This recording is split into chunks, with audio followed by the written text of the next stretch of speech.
venons donc d'avoir la limite donc de f de x quand x tend vers plus infini. Maintenant, on va voir en petit 4 montrer que la droite delta d'équation y égale à moins x plus 1 est asymptote oblique à cf en plus infini. Donc, cette question, si on pose donc cette question, il faut savoir que dans la fonction, on dit x moins x plus 1, dans la fonction, on a les mêmes éléments là-bas. Donc, si on fait une soustraction, ça devient simple. Petit 4, donc démontrons que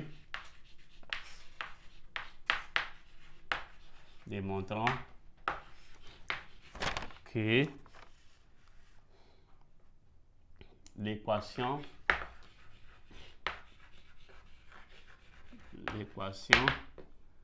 y égale à moins x plus 1 est asymptote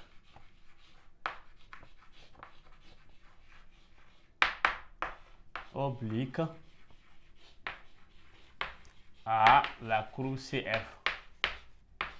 Donc, cette question, si on pose cette question, la réponse est toujours unique. On calcule quoi? Limite de f de x moins y lorsque x tend vers moins l'infini.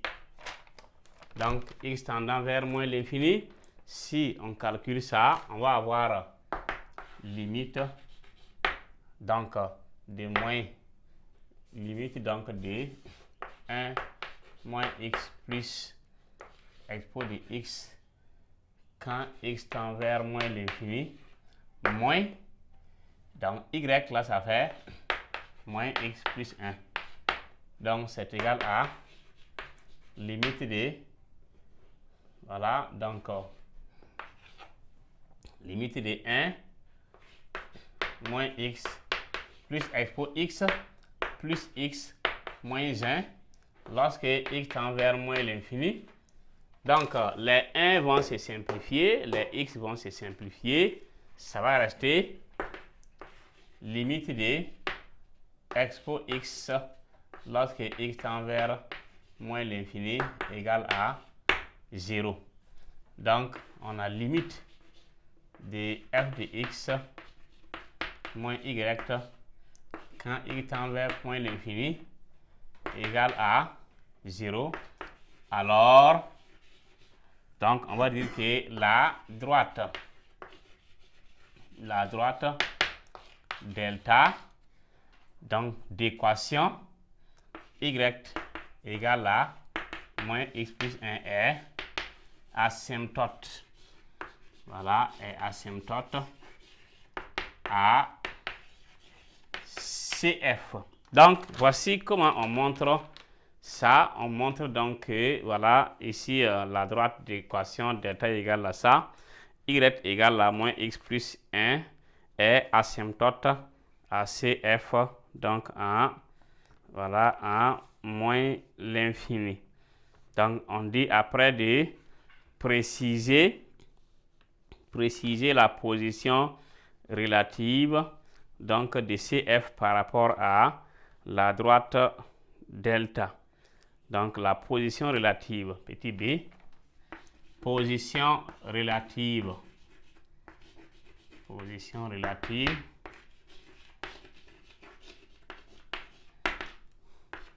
Donc pour ce qui est de la position relative, pour avoir la position relative, chaque fois, qu'est-ce qu'il faut faire? Il faut calculer la fonction f de x moins y. Si on calcule ça, on obtient à nouveau une fonction et il faut maintenant quoi? Chercher le signe de f de x moins y là pour voir qu'est-ce qu'on va trouver. Si f de x moins y est supérieur à 0, alors la courbe CF est au-dessus de la droite. Si c'est négatif, la courbe CF est en dessous. Donc pour cela, on fait quoi? On va calculer f de x moins y qui était déjà calculé et ça donne quoi? Ça donne expo de x Et c'est le signe maintenant de ça, on doit chercher. On sait que expo de x est supérieur à 0 pour tout x élément de R. Donc, c'est toujours positif pour tout x élément donc de R.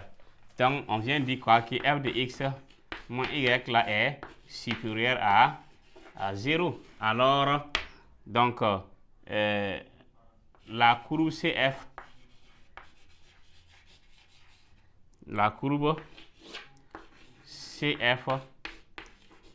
est quoi? Est au-dessus. Donc, la courbe CF est ici dessus, voilà, de la droite. Voilà, D. Donc, la courbe CF, ou encore, donc, on peut prendre la droite. Voilà, on va lever cette partie. Donc, on va dire que, alors, la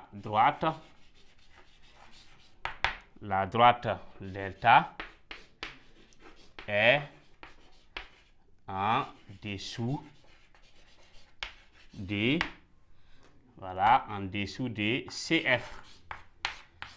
Donc, la droite delta est en dessous de CF, ou encore la courbe CF est au-dessus de, donc, la droite delta. Et on va maintenant après voir, donc, ça c'est petit b. Donc là, le point suivant serait donc le 5. Et on admet que f est dérivable sur R. Calculer maintenant quoi? La dérivée f' de x.